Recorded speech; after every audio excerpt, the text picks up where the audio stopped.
Buenos días, vamos a plantear ahora un problema de gravitación que incluye las diferentes o varias de las órbitas que hemos visto en la clase de teoría, ¿vale? Es un problema un poco largo, podría plantearse como diferentes problemas separados, pero bueno, lo vamos a hacer todo, digamos, de una sola vez, ¿de acuerdo? Bueno, no está largo, tampoco hay que exagerar. Bueno, la cuestión es la siguiente. El enunciado diría, gracias a un telescopio muy potente, por ejemplo, se observan dos cometas girando en torno a una estrella, tal que el primer cometa se observa que sigue una órbita circular en torno a esa estrella y su radio, el radio de esa órbita, el radio vamos a llamarle así, R sub c, el radio de esa órbita circular, resulta ser de 10 elevado a 8 kilómetros. ¿De acuerdo? Y además se observa, gracias a nuestro telescopio, que el periodo, el tiempo que tarda ese cometa en dar una vuelta en torno a la estrella, es de 2 años. Del segundo cometa, sin embargo, se observa que sigue una órbita elíptica, de la cual se sabe que el punto más lejano, llamado el apoastro de la estrella, recordar que apoastro, apohelio, si fuera el Sol, pues es el punto más lejano, es igual el radio, la distancia de ese apoastro es 2.2 por 10 elevado a 8 kilómetros, mientras que la distancia a la que se encuentra el periastro, el punto más cercano posible, es 6 por 10 elevado a 6 kilómetros de la estrella. Y además, de alguna manera se ha conseguido determinar que la velocidad en ese punto del apoastro es 1.55 kilómetros por segundo. ¿Vale? O sea que tenemos, fijaros, tenemos de alguna manera aquí una estrella. Alrededor de él tenemos, describiendo una órbita circular, el primero de los dos cometas. Conocemos el radio y el periodo de esa órbita.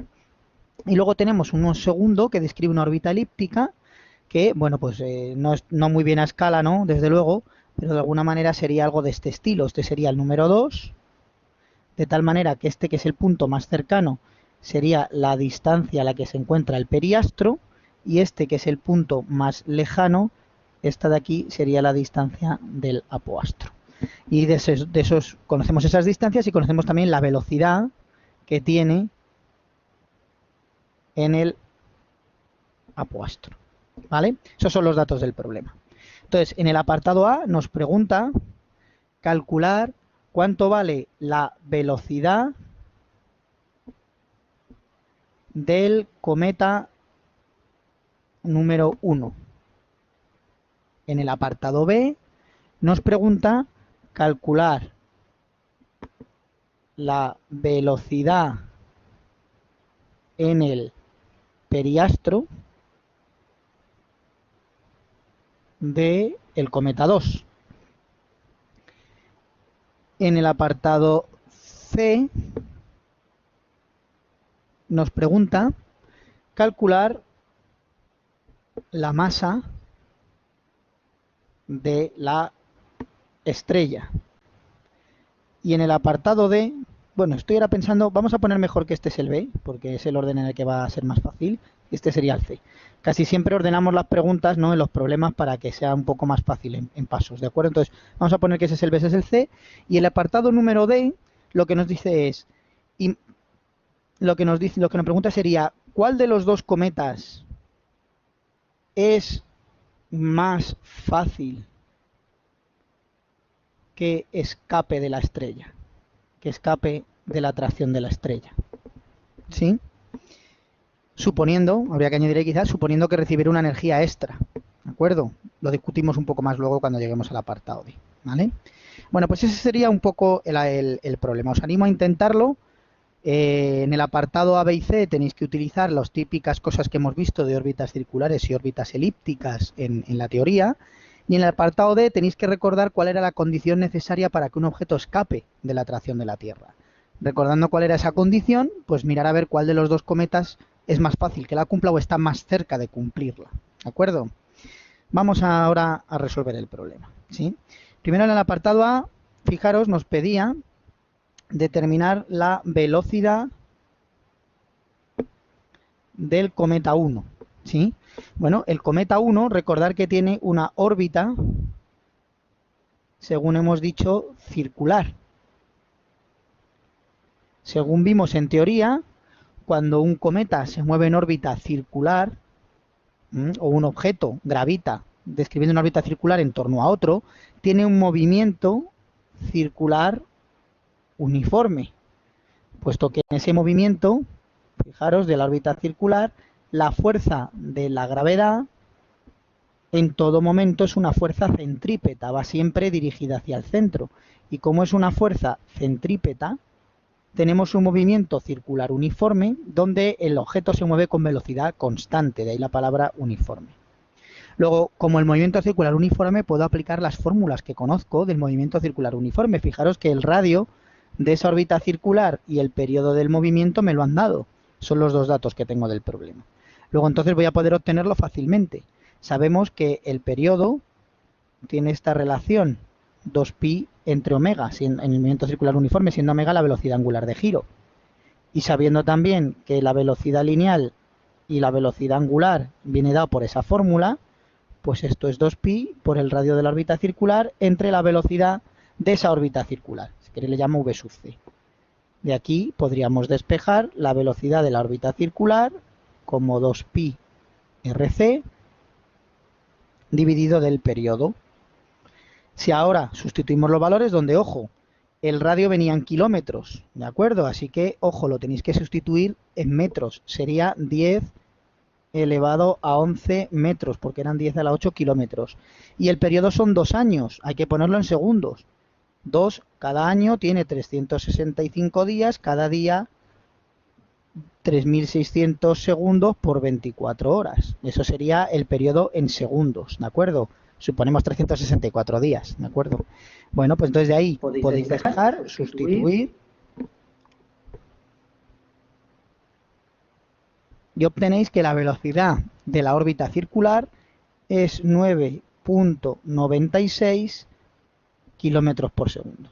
En realidad vosotros lo tendréis 9, el punto lo he puesto aquí arriba un poco raro, ¿no? 9,96 por 10 elevado a 3 metros por segundo en unidades del sistema internacional.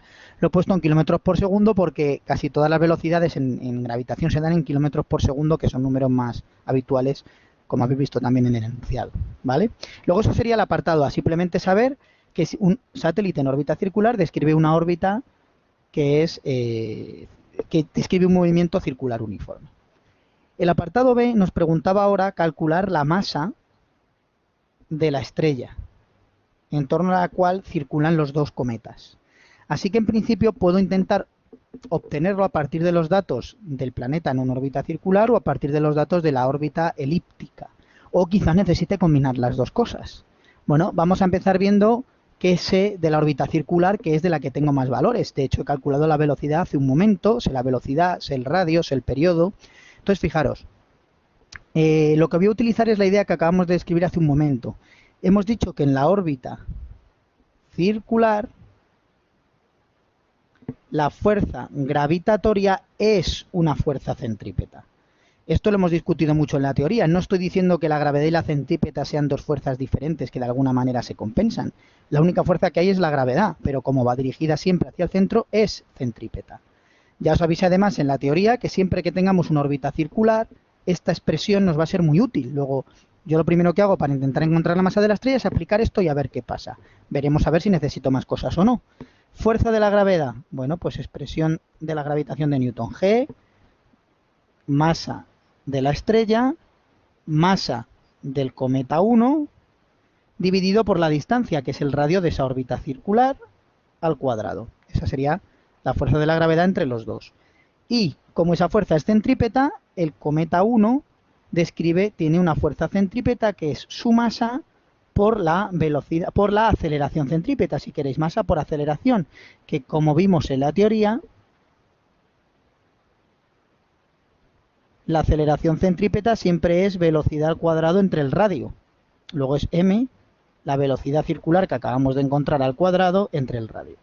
Si miro ahora esta expresión, fijaros que la masa del cometa no importa, ¿sí? Que no era un dato del problema, y que de aquí puedo despejar ya la masa de la estrella, que es lo que me pedía el problema. Es decir, no necesito recurrir a las ecuaciones de la órbita elíptica, simplemente con la relación más sencilla que dijimos que era importante tener siempre presente en órbitas circulares, encuentro la expresión de la masa de la estrella, radio de la órbita circular, velocidad de la órbita circular al cuadrado, dividido de la constante g. Si despejáis de ahí, eso es lo que nos queda.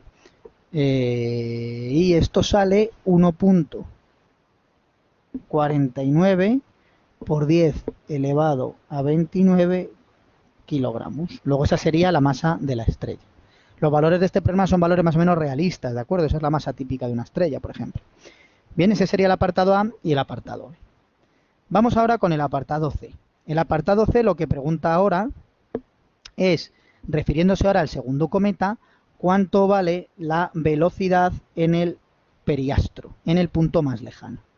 ¿Vale? Si aquí teníamos la estrella, teníamos el cometa describiendo esa órbita elíptica, este es el punto más cercano periastro, este sería el periastro, este sería el apoastro, esas son las dos distancias del periastro y el apoastro que son datos del problema, y fijaros que también me daban como dato la velocidad en este punto, la velocidad en el apoastro, que como discutimos ya en la teoría, en este punto es perpendicular, siempre están porque es tangente a la trayectoria, estoy suponiendo que venimos girando en este sentido, tiene esa dirección. Y lo que nos pide es calcular la velocidad en el periastro, que será también un vector en esa dirección perpendicular. ¿Cuánto vale esa velocidad? Bueno, pues para obtener esa velocidad puedo aplicar en realidad dos herramientas diferentes. Fijaros, tenemos el típico problema de una órbita elíptica que hemos discutido en la teoría, ¿vale?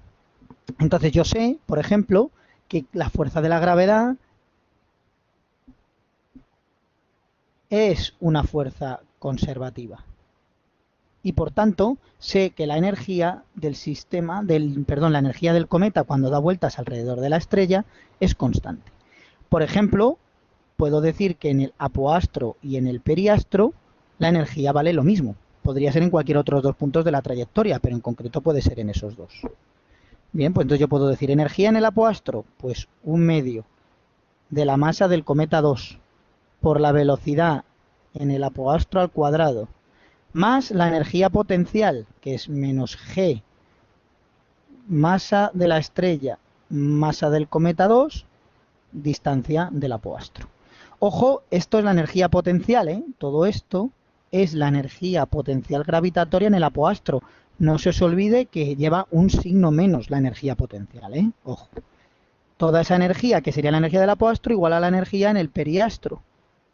Medio de la masa, velocidad en el periastro al cuadrado y la energía potencial en el periastro. Todo esto es la energía potencial en el periastro, no se me olvida ninguno de los dos signos menos.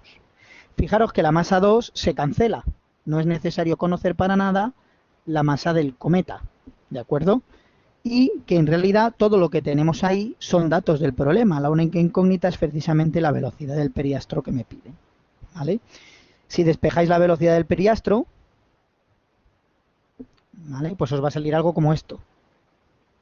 Fijaros, va una raíz cuadrada un poquito larga, al cuadrado, menos 2g, la masa de la estrella, 1 partido por RA,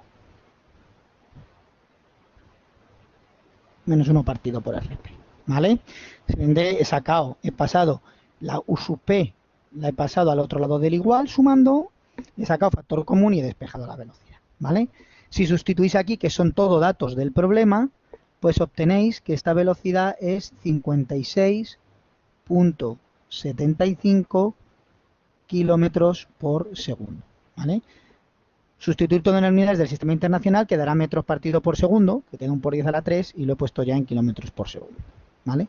Fijaros que obtenemos que la velocidad en el periastro es mayor que en el apoastro, ¿sí? En el apoastro decía el enunciado que eran 1,55 y aquí nos salen 56,75 kilómetros por segundo, ¿vale?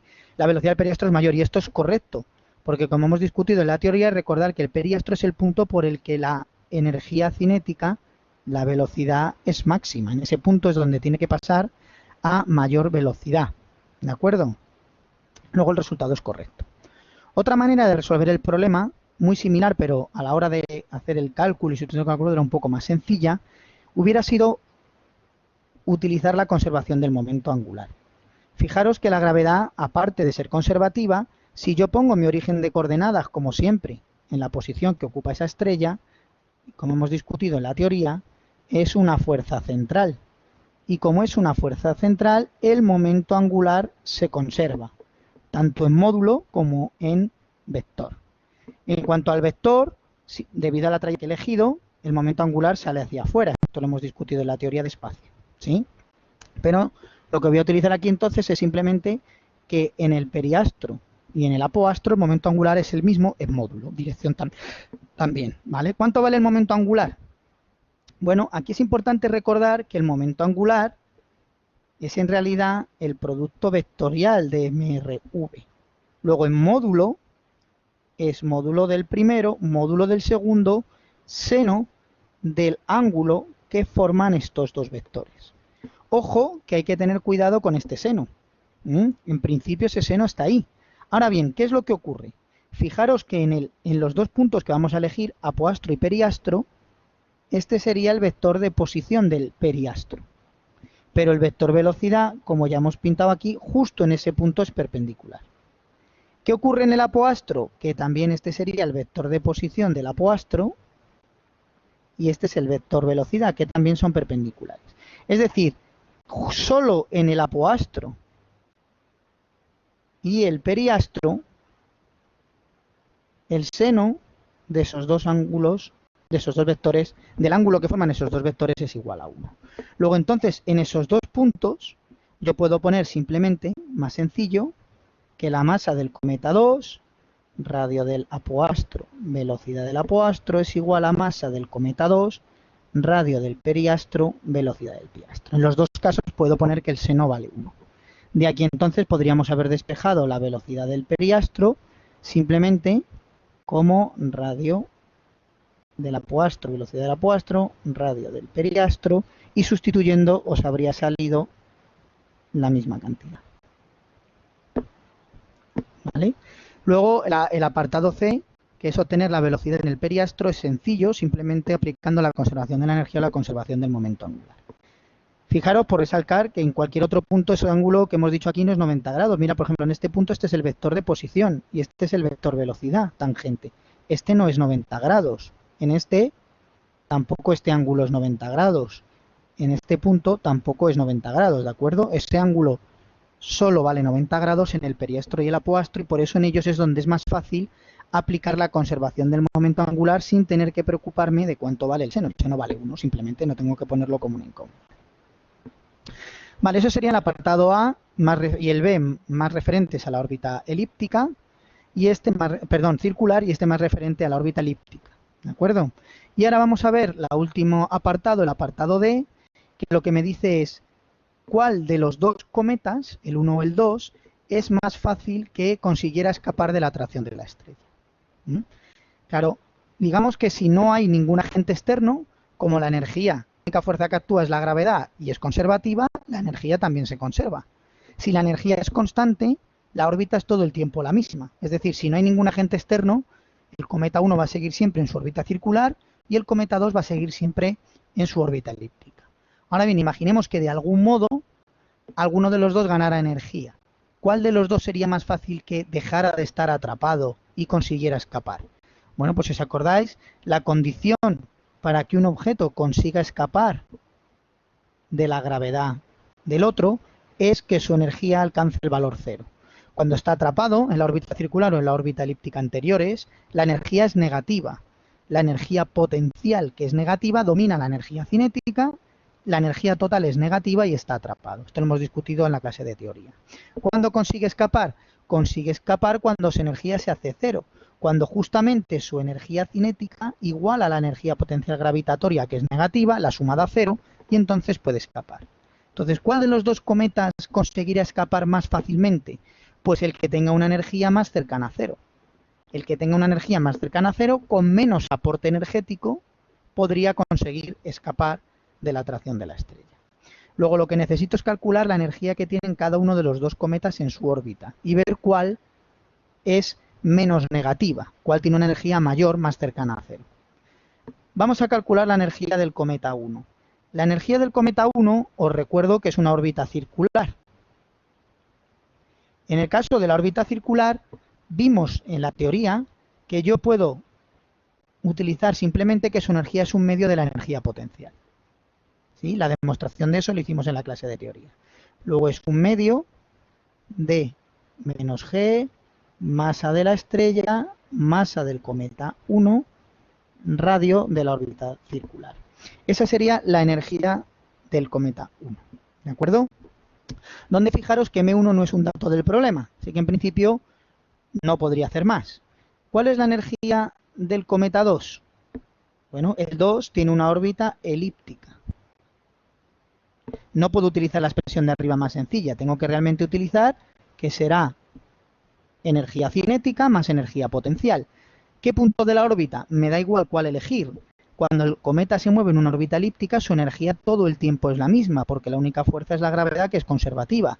Puedo elegir el apogeo o el perigeo, no importa. Pues, por ejemplo, la velocidad en el apogeo al cuadrado más la energía potencial que tiene. Esa sería la energía de los dos, ¿sí?